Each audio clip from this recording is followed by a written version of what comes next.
السلام عليكم ورحمة الله وبركاته. معكم أحمد فتح الله. هنشوف مع بعض تيست مود لغسالة فاميلي كير 7 كيلو بشاشة 1000 لفة. زي ما تعودنا هنبدأ مع بعض.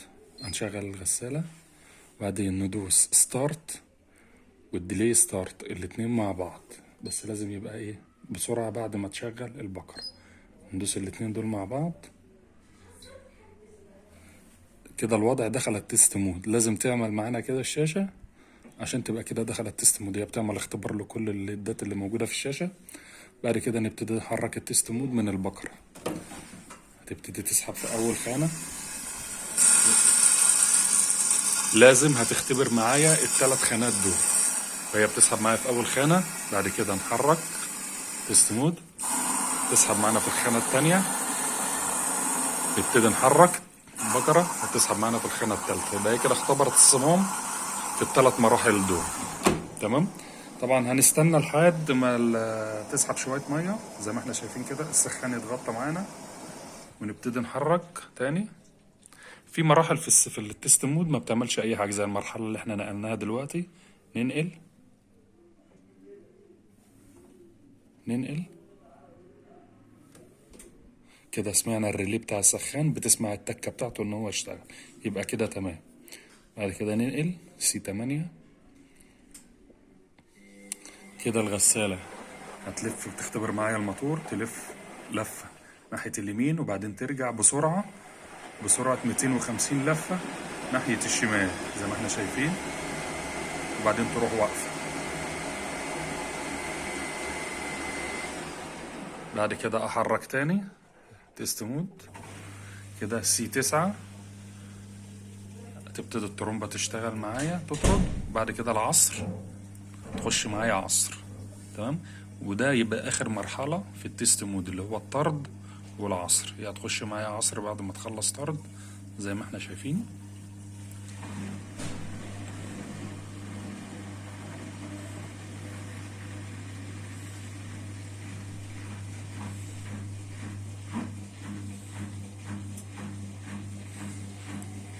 كده دخلت عصر. طبعا زي ما قلنا في العصر بتجيب اقصى درجة عصر الغسالة عليها. يعني لو على 1000 لفة هتجيب 1000 لفة، 1200 هتجيب 1200، 1400 هتجيب 1400.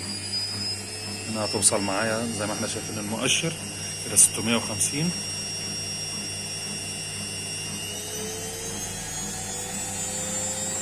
فهنفصل عشان وقت الفيديو بس. كده هتخلص عصر وهتقف معانا. طيب انا عايز افصل التست مود بقى. تيست مود يبقى لفة كمان زي ما احنا هنشوف. هنلاقي 3 شرط هيجوا هنا. انا كده فصلت التيست مود بتاعي. كده مفيش اي مشاكل في الغسالة ولا في اي ايرور، لان لو في ايرور في الغسالة هيروح جاي التيست مود واقف معايا ومش هيكمل ويديني ايرور على الشاشة. طب انا عايز ارزت الكارتة او اي عيب موجود في الكارتة.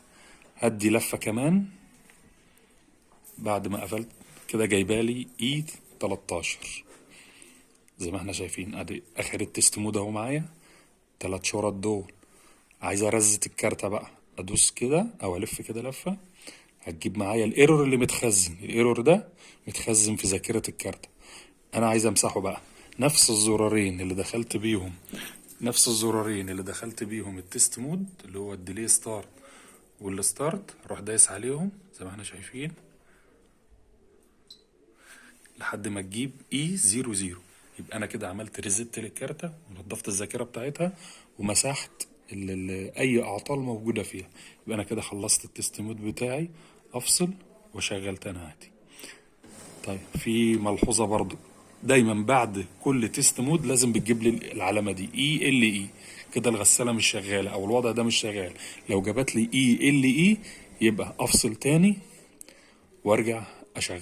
لازم تجيب لي وقت زي كده. كده يبقى نهاية التست مود. شكرا لكم وتحياتي للجميع.